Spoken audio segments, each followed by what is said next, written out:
You're listening to the AFTERBUZZ TV Network, now the largest new media platform on the web, and your #1 source for after-show entertainment. Very good, Keith Johnson.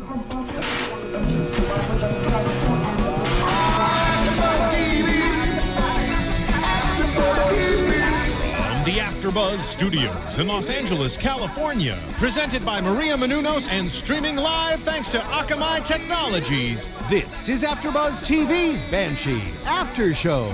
We'll break down tonight's episode and get you all the latest news and gossip. And now, another post-game wrap-up show for your favorite TV show.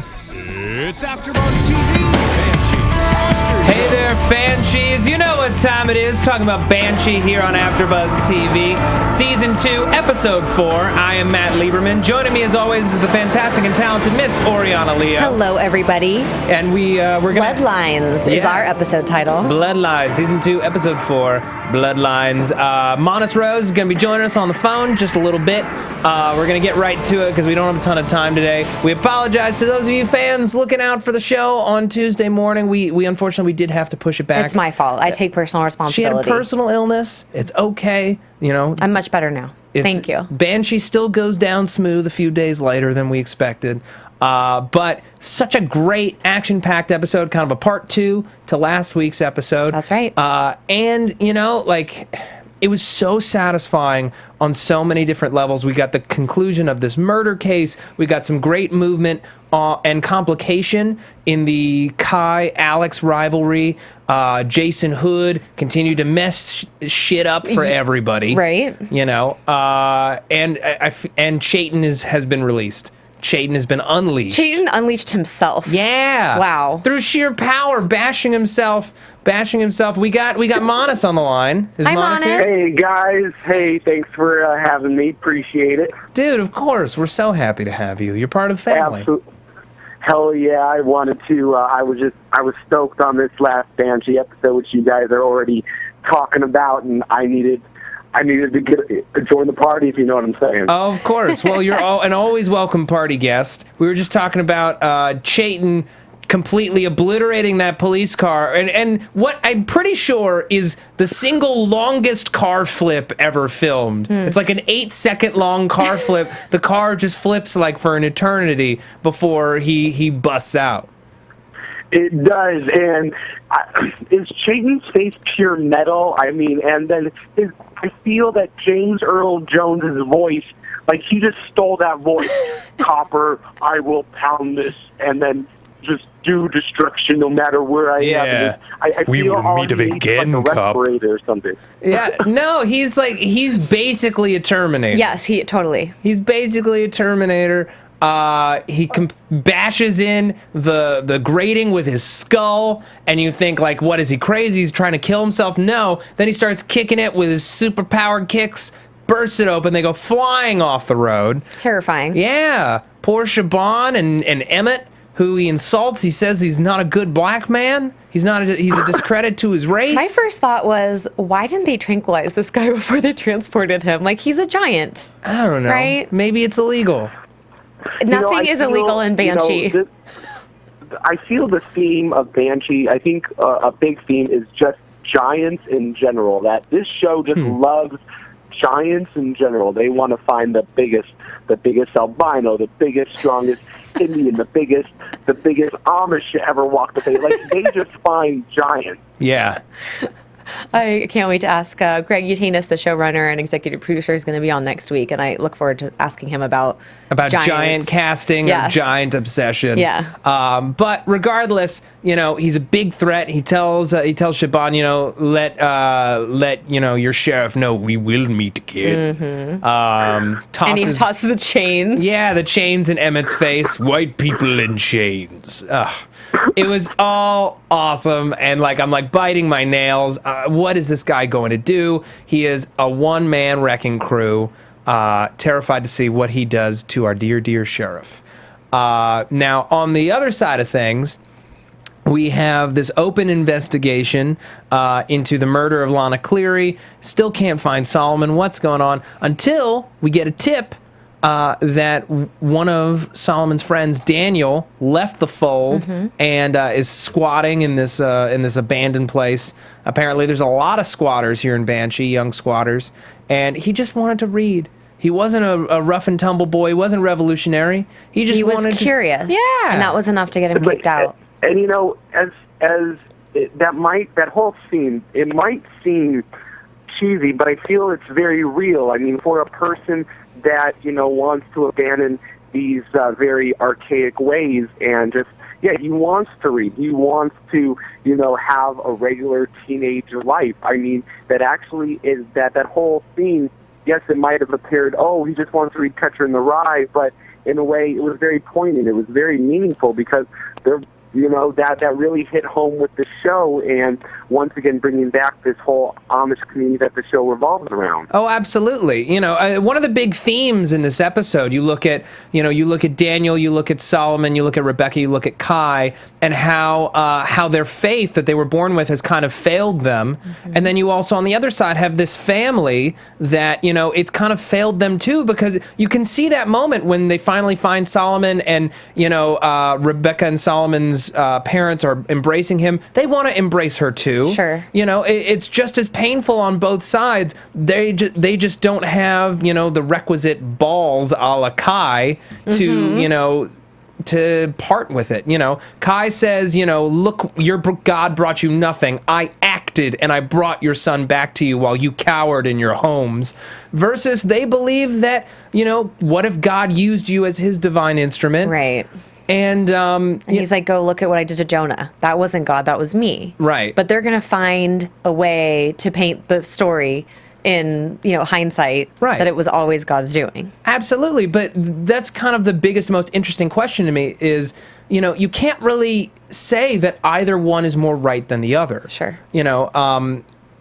Kai's actions, while in willing defiance of God and all that he stands for, still did what these Amish can say was God's will, or being a rebel and being cast out, but still being the protector of the Amish community. Maybe that's the role that God gave him.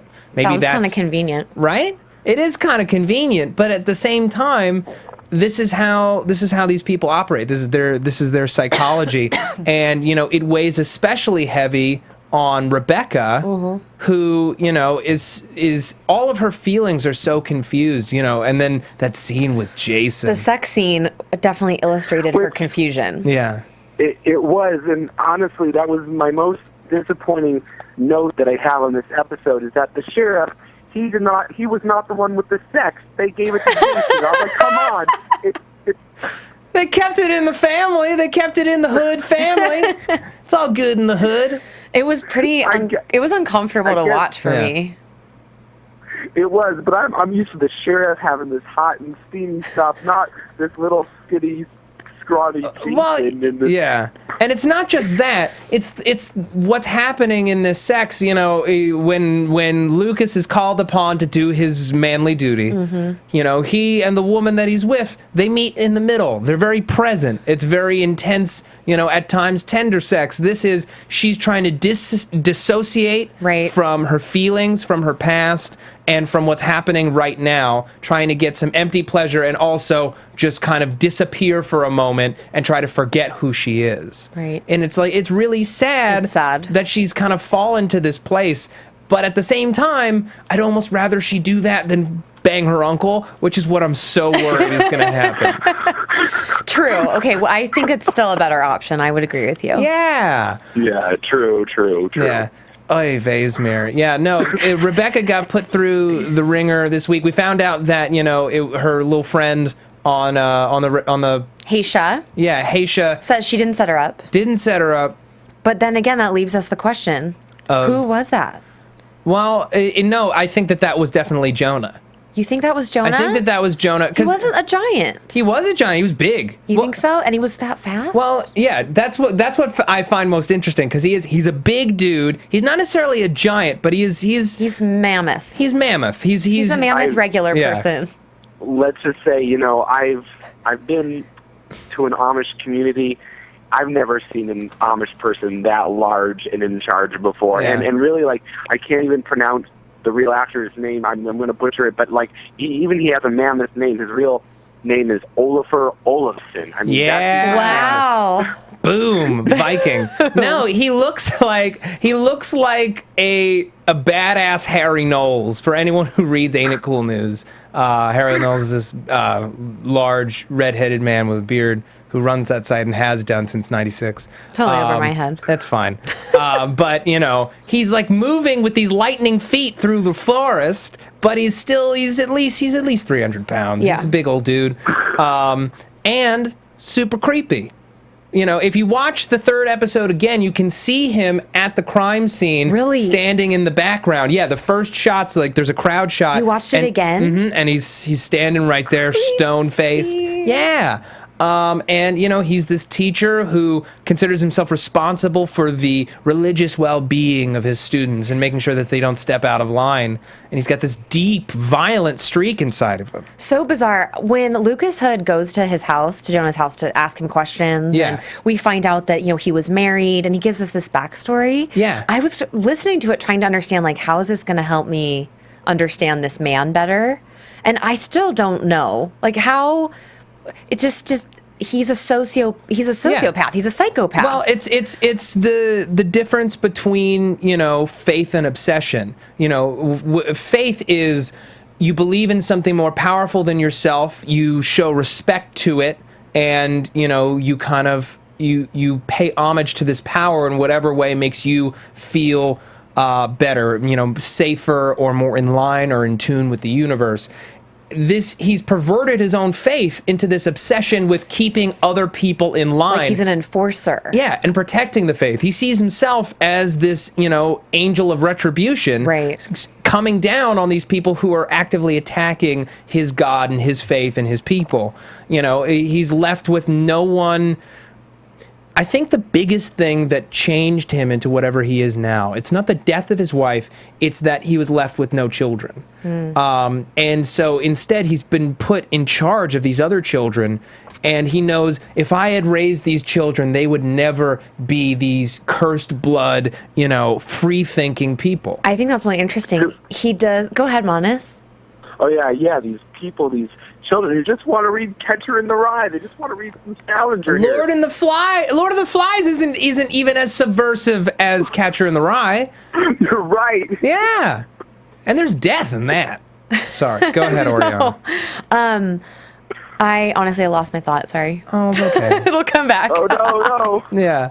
But I especially love this whole episode was an episode of parallels, whether we're talking about faith and obsession or, Kai versus Alex and, sort of Pennsylvania Dutch versus the tribe. But then we also have the dual interrogation styles of Lucas Hood and Kai Proctor, where Lucas is slowly drawing information out of this guy and kind of getting some of his backstory and then using his, investigative skills to notice that he's bleeding out of his leg. Right. Like a stuck pig.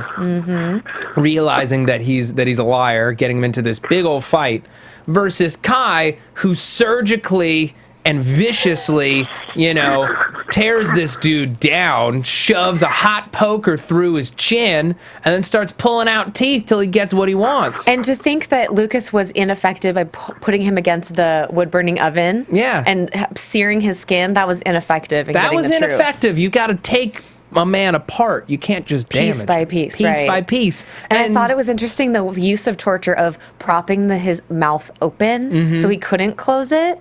And then getting asking him to speak. I thought that was an interesting metaphor of you're going to open your mouth and I'm going to take what I want out of it until you give me what I want. Exactly. And he did. He took 7 teeth. He took 7 teeth, used them as a peace offering, and we're going to get into that thread in just a moment. Just want to talk really quickly about the iTunes people. Thank you for downloading this podcast. You can stream it on any of your devices that you want, whether it be a tablet, a phone, a computer, or even some televisions. I think that's pretty incredible. It is Technology is an amazing thing. The Pennsylvania Dutch choose not to use technology, which means they can't listen to this wonderful podcast. Boo. But you can. Now, when you're living in a world as evolved as ours, where we have such incredible technology, you know, there's a bit of a give and take. You know, the Pennsylvania Dutch, they pray to their Lord, Yes. you know, and they tithe. We ask for no tithe. We ask for no money in our bowl. All we ask for is some kind words and some nice bright stars on the iTunes. So go to iTunes, slap the show with a rating, with a review. It means the world. It only takes a moment. The review doesn't have to make sense. In fact, I'd almost be more proud if all of the reviews were complete nonsense words. 5 stars. Yeah, 5 stars. Beautiful. You could just write title, great. Subject, great. 5 stars. Boom. There you go. And I'll tell you why you do it. You do it because you appreciate what we do, and it helps us out because it helps us come up in the ratings. We want to be the #1 Banshee podcast on the web. We want to be the #1 show on AfterBuzz TV. This is not impossible. Nope. We have the best Banshees. Yeah, and especially now that Banshee has been renewed for a 3rd season. Woo! Yeah. Oh, yeah. All right. That's right. Banshee was renewed for a 3rd season in the past week. I didn't know this. This is brand new to me. Oh, man. Absolutely huge. So we're going to be around for a while. Woohoo. So let's till this earth, nature this podcast, so that it may bloom in seasons to come. Guys, I Sounds say great. we all go for some Shiva Fish sugars after this taping right now. I mean, I'm feeling some love from the sugars. You know what I mean? Sounds good. Yeah, sounds great. I'm not sitting in that Hood chair. What? Lucas Hood's chair. Why not? Oh, yeah, the old Lucas Hood's chair. Yeah, you don't want to. That's an unlucky chair, I think. Okay, Anyways, we're carry gonna on. get to that too. Yeah, everybody got a nice piece of this episode. It was really, really well designed because I think we got time with every single member of our cast, which doesn't often happen. We got to catch up with Kai and Alex having their little tete-a-tetes In the coffee shop. in the coffee shop. Throwing down. Yeah, throwing down, punching plates, sending all kinds of things all going, Kai won't stop hitting that dang wooden whatever it is, the karate trainer machine. His karate trainer. Yeah, Surprisingly low tech. Surprisingly low tech. It's Amish in that way. Yeah, that's his most Amish possession. Yeah. Except for the bonnets he makes his prostitutes wear. Right. And he uses it to effectively kick the crap out of Alex, who does not have nearly as much training, but he does have way more knives up his sleeve. Almost throwing down, almost becoming a murder. Alex wants war. Kai is trying to, show him that there's a better way, that it takes more courage to make peace than to make war. He says it's his father's quote, and Alex That's is like... awfully convenient, Kai. Yeah, well, Alex is like, you were a tool. Yeah. My father used you, and he hated you. You were disgusting. Kai just brushes it off. He knows that peace is going to ultimately work out better for all parties involved. Yeah, Kai's going to do whatever it takes. He says that. He says, I'm going to do whatever it takes. And if it's peace, it's peace. If it's murder and mayhem, that's what it'll take. Right. And I'm trying to do what I can to make sure that it is peace. Right. If that's what's good for his bottom line, I think. Exactly. And by the end of this episode, he comes to Alex and he bestows upon him the 7 teeth that he took out of Jonah's mouth as a peace offering. And Alex actually kind of comes around, listens to reason, and Nola flips out. Yep. She absolutely loses it on him, and he kind of kicks her out. He's like, you know what? You're not good for the tribe. You're not good for me. Maybe you should never have come back. And I love that she says, like, don't hesitate. You're finally acting like a chief. Yeah, you're don't finally ruin acting, it by don't second ruin it guessing right yourself. now. Yeah. And then Nola, she does things her own way. I mean, I think that's how I feel. Nola has always done things her own way. Mm-hmm. She had the last say with the giant. Yes, she did. Oh yeah. Yeah, she totally tomahawks Jonah in the face. So I have a question, you guys. Yeah. When she's passing by Job, who we get to see more of this episode as well. In some fabulous outfits. And they compliment on each other on their outfits. I was kind of expecting something to come of that, or something will come of that. Will Job recognize her outfit from the heist? I thought something might... Do you know what I mean? I was expecting that to lead to something else. I don't know. I mean, it could either be jogging either of their memories about the heist, or, kind of just setting them up to either collide or come together later on in the series. If I could think of 2 people who I think would think each other were hilarious it would They would be a good team, Job and I Nola. think. Oh, absolutely. Yeah. You know, Maybe they could have their own spinoff. well, here's the thing, right? Lucas and Job have that heart-to-heart after Job realizes that Deva is Lucas's daughter. Right. And, Lucas finally is like, okay, we can leave. Does he say that, or does he say, go ahead, fence the diamonds in New York? Fence the diamonds, but it's like the first sign of like, okay, we can leave. When Lucas, reneges on that again, as he absolutely will, who's to say Job won't jump ship and switch sides? Totally. They have this bond together, but Lucas has done nothing but just bring shit to his door. And Job says, that bad things come to people that are too close to you. Yeah. And I think Job knows from personal experience. Oh, absolutely. Right? He lost his salon. He lost everything. Yeah. So he's absolutely going to take care of himself if he has to, and he may very well pick another side. I also loved his encounters with Luke or with Jason this episode, where he suitably just took him down. He just tore him a new one, the size of a double wide. Yeah, well deserved double wide new one. Job. When's my fake ID gonna be ready? Yeah. There's so many. Wait, they need to start though calling Jason by his new name, Marion, right? Marion, yeah. Just for that, I'm calling you Marion. That's funny too, to have the power to pick someone's new name and make it pretty bad. Yeah. I have an uncle. I have an auntie. See, that's bad. I have an auntie Marion. Oh. Mo. Oh. Aunt Mo. Aunt Mo. Aunt Mo, this episode is dedicated to you. All right, what else we got? We have this whole Carrie storyline. Yeah, which we haven't really touched on in the last show. I mean, each episode in the last two have opened with her having either a visitor or a memory just about her children. This one was a fantasy, a dream. A fantasy where Gordon has come around and he takes her home and her kids still love her, and it kind of shows what she wants at the moment. She wishes that Carrie was still around. Yeah, her marriage wasn't perfect. Yeah, she had struggles raising her kids, but she would give anything to get it all back. And then to see the contrast between Anna and Carrie in her own dream of her past self, the dark, kind of sexy, mysterious Anna. Yeah. Come by while her husband Gordon turns into Lucas Hood, and watching the sort of horror on her face of, that's not who I am anymore. Wait, is it? And who am I? And what do I want? And you could just see her conflict. Yeah. How confusing that must be. It's got to be incredibly confusing. Monis, what do you think? It is, and she is mixed up. I don't know. Is she going to go back to her old ways or her new ways? I mean, obviously, I feel, though, she needs a response from somebody on the other end of the phone. I mean, she keeps on calling, her family, and no one's picking up. I feel somebody needs to pick up, because, I feel that's her lifeline. I mean, if no one picks up on the other end of the line in next week's episode, she's going to go down a dark path. I feel that that's going to be the clincher, because that's what's going to save her from, the good present day to her past. If no one picks up, either her husband or her kids, she's going to If she doesn't maintain a link to the present, to her present life, she's going to go into her past. I think that's absolutely right. And she says it on the phone.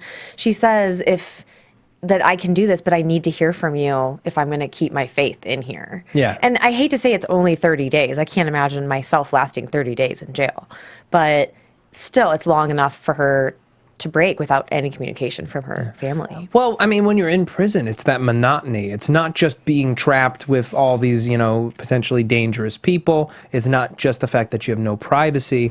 It's this regimented system where you're going to see the same things every day, you're going to hear the same things every day at the exact same time every single day, and it makes it just last that much longer. Oh wait, and then your psychotic dad gets in and visits? Holy effing S. Yes. Whoa, this isn't a safe and secure place. No, it's not. This is going to be your death. Exactly. And for being shot twice in the chest and basically the face, Rabbit looks pretty good. Looks great. He's got his breathing tube, but he's got all his marbles, and he has this really intense and kind of beautiful and scary monologue about his late wife.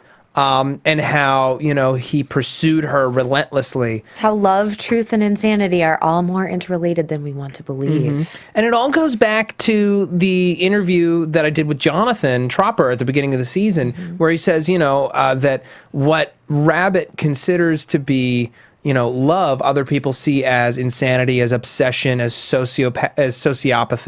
You know, like he loves wholly, and he will not be disrespected. He will not be hurt. He's constantly protecting himself from that. So to show up and basically let Carrie know, I have the power to do whatever I want. You have hurt me. You will never see me again. That's not him saying there will no longer be a threat to you. Right. It's, if I want to kill you, I'm not even going to come say goodbye. I'm not even going to do it myself. Yeah. You know, like, it has taken too much from me to give my kind of love to you. I'm done. I'm done. You've completely rebuffed my love, the most intense kind of love that has ever been.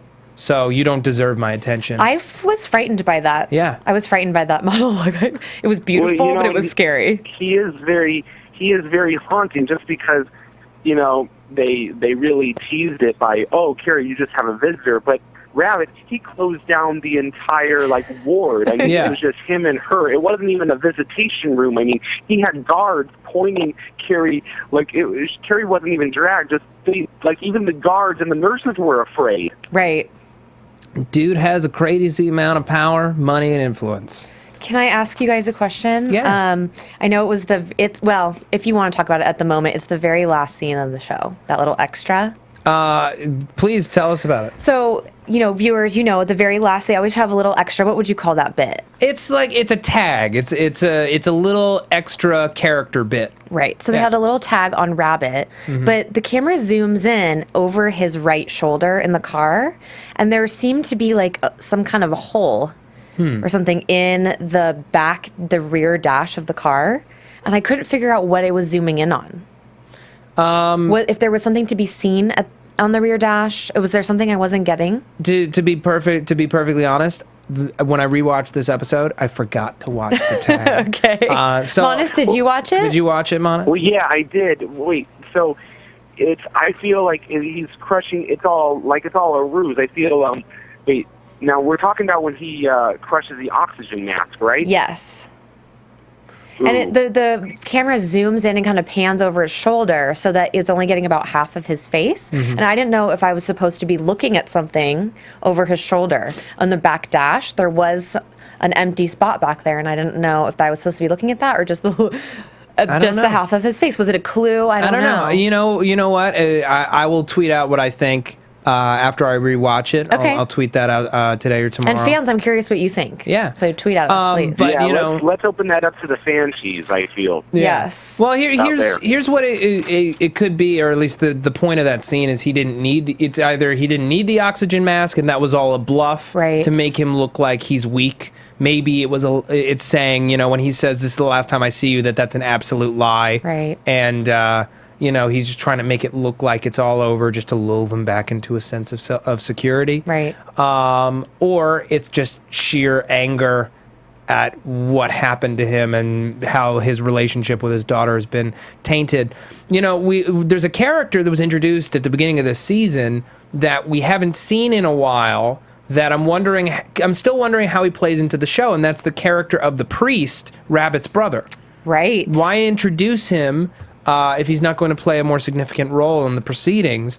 Now, we you know, I don't know if we're going to see Rabbit visit him, or if Lucas is going to somehow visit him, or he somehow, for some reason, descends upon Banshee. We don't know yet, but I'm very, very curious as to what Rabbit is up to now that he has his health mostly back. I'm very curious too. Yeah. Are we going to get into predictions, or is that not yet? I think it might be time. Do we have any other big topics? We have in 2 lines the fallout from Lucas and Siobhan totally banging last week. Well, I feel like there was no fallout because she just goes, "It's no problem, boss. Yeah, so it's no big. It's no big deal." Yeah. Oh, guys, that's not over. We're still going to see a lot more of that. That's what the girl always that says. Yeah. Yeah, no, she's I'm just just playing saying. it cool. She's totally playing it cool. What are you saying, Manas? I think that's the dream girl for all guys. You know, plays it cool regardless. I mean, out there, just it's cool. We're good. Awesome. Yeah. Well, we kind of see how their relationship is changing when he shows up later, and he's like, "If I didn't know how bad it was, I would have shown up." She's like, "I know," you know, and you can read a lot into that. You can say she's disappointed that he didn't show, which, you know, probably, but at the same time, I think she understands that he would have come if he knew, and, you know, that he trusts her to handle her own stuff. Right. I do agree with Manas. We ain't seen the end of this. No, I agree. We haven't seen Not the by end a of long it. shot. We have seen the new DA Yeah. a few times, and I'm kind of thinking that I'd like to see some more of her. I'm sure we will. I'm sure we will too. And I Because like that she says congratulations. Like, Yeah. she doesn't even get mad that the giant's been tortured. She's just happy that that they did something right. Jonah, the giant. Well, here's the thing. It's not just that. She goes up to Jonah and she's like, "I hope it hurts." And Lucas has his trademark. That was pretty cool. Smile, like I like her, you know. And we know that sex will follow. Yeah. Because this is Banshee. Oh, speaking of which, I do have to do a little shout out. First of all, we have Please. Adam that's watching live. Hi, Adam. Hey, what's up? And I have this great tweet that I retweeted from P-Boy, at P-Boy. P-Boy. And it's a little sketch of the Banshee pie. Oh, really? Yes. And so you guys will have to check out my Twitter at Miss Oriana Leo. But it says, who wouldn't want a slice of this pie? And essentially it sums up our boobies and blood. Oh, great. But it's even more in depth about what you get to see on Banshee. Sweet. So you have to check out my Epic car flips, fights, a whole bunch of stuff. So it's pretty funny. I enjoyed it. All right, sweet. it out. All right, I think it's time we hit up the predictions. I think so too. And now, your AfterBuzz TV predictions. Okay. Mana, since you're on the phone, I'm going to ask you to do it first. All right.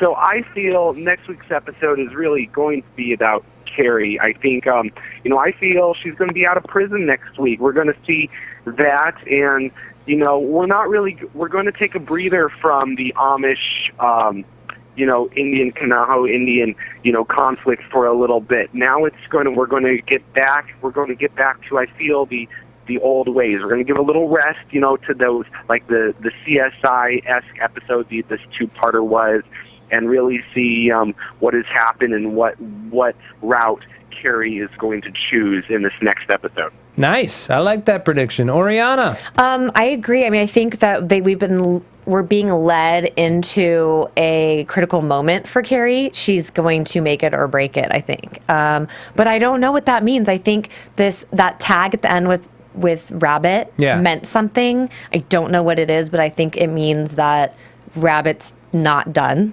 and in the near future of the following episodes. And I just want to say I found the tweet, and it has a pie, and it's like 98%. Yeah, no, I'm looking at it right now. And it says, smoking hot women, sex, blood, fights, mean dudes, sex. And then there's a 2% that says other stuff. And it says, and for season 3, we'll probably just remove other stuff. Yay! Yay!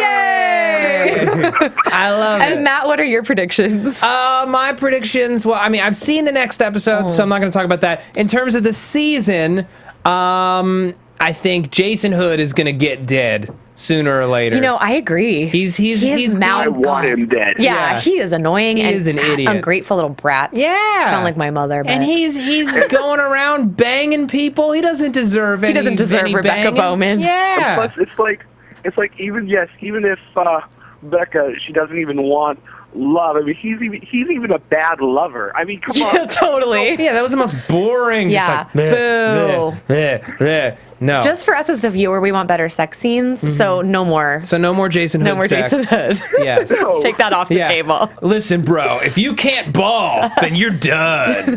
Get out of here. Exactly. Yeah. All right. So, yeah, Jason Hood's going to get dead, and I want to see Deva realize that Lucas is her dad. Oh, yeah. Yeah. No, she's not going to, like turn her act around She's not anytime going to put on soon. some light-colored lipstick. Nope, no way. All right. Oriana, where can the people find you? The people can find me on Twitter at Miss Oriana Leo or Instagram at Oriana Leo. And please stay tuned for next week. We're going to have Greg Utanis, showrunner, director, executive producer, be our guest. So excited to have him. Monis Rose, where can the people find you? You can find me on Twitter at restfiction, R-E-S-T fiction. That's also restaurantfiction.com. All right, wonderful. And you can find me on Twitter at Matt Lieberman. That's MattLieberman. Yeah, and you can find me on Instagram at Matty Lieberman if you're feeling nasty. If you're watching AfterBuzz TV, you throw a dart, you could probably find a show that I'm on, as long as it's not reality. I'm doing a whole bunch. We're doing Cinemax, Cinemax is the network that airs this show. I'm doing Helix on Sci-Fi, Lost Girl also on Sci-Fi, Cougar Town, Agents of S.H.I.E.L.D., Almost Human, Justified. Probably new stuff going to be announced in the next couple of months, so That's stay amazing, is tuned what he's for that. saying. And if you're in the Los Angeles area and you love live comedy, you could come out March 9th and see me do some live sketch comedy at the I.O. West Comedy Theater on Hollywood Boulevard, 6366 Hollywood Boulevard at 9 p.m. as a member of DJ Fawcett. Fantastic sketch comedy group, recently featured at the Chicago Sketch Festival. So fun. Amazing. It's the best. So listen, folks, come back. We're going to be back on Monday. Guarantee it. Sorry, Super Greg, promise. for ruining your morning coffee morning yesterday. coffee. Love that he's listening. Yeah, he's going to be in the studio. It's going to be great. Please come back for that. Rate, comment on the iTunes. We love you. Good night. From executive producers Maria Menounos, Kevin Undergaro, Phil Svitek, and the entire AfterBuzz TV staff, we would like to thank you for listening to the AfterBuzz TV network. To watch or listen to other after shows and post comments or questions, be sure to visit AfterBuzzTV.com. I'm Sir Richard Wentworth, and this has been a presentation of AfterBuzz TV. Banshees rule. The views expressed herein are those of the hosts only and do not necessarily reflect the views of AfterBuzz TV or its owners or principals. Thank you for watching AfterBuzz TV on YouTube. For more of your favorite after shows and interviews, subscribe to our channel here, and be sure to share your opinion on the episode in the comment section below here. We'd love to see what you guys are buzzing about. Thanks again. Buzz you later.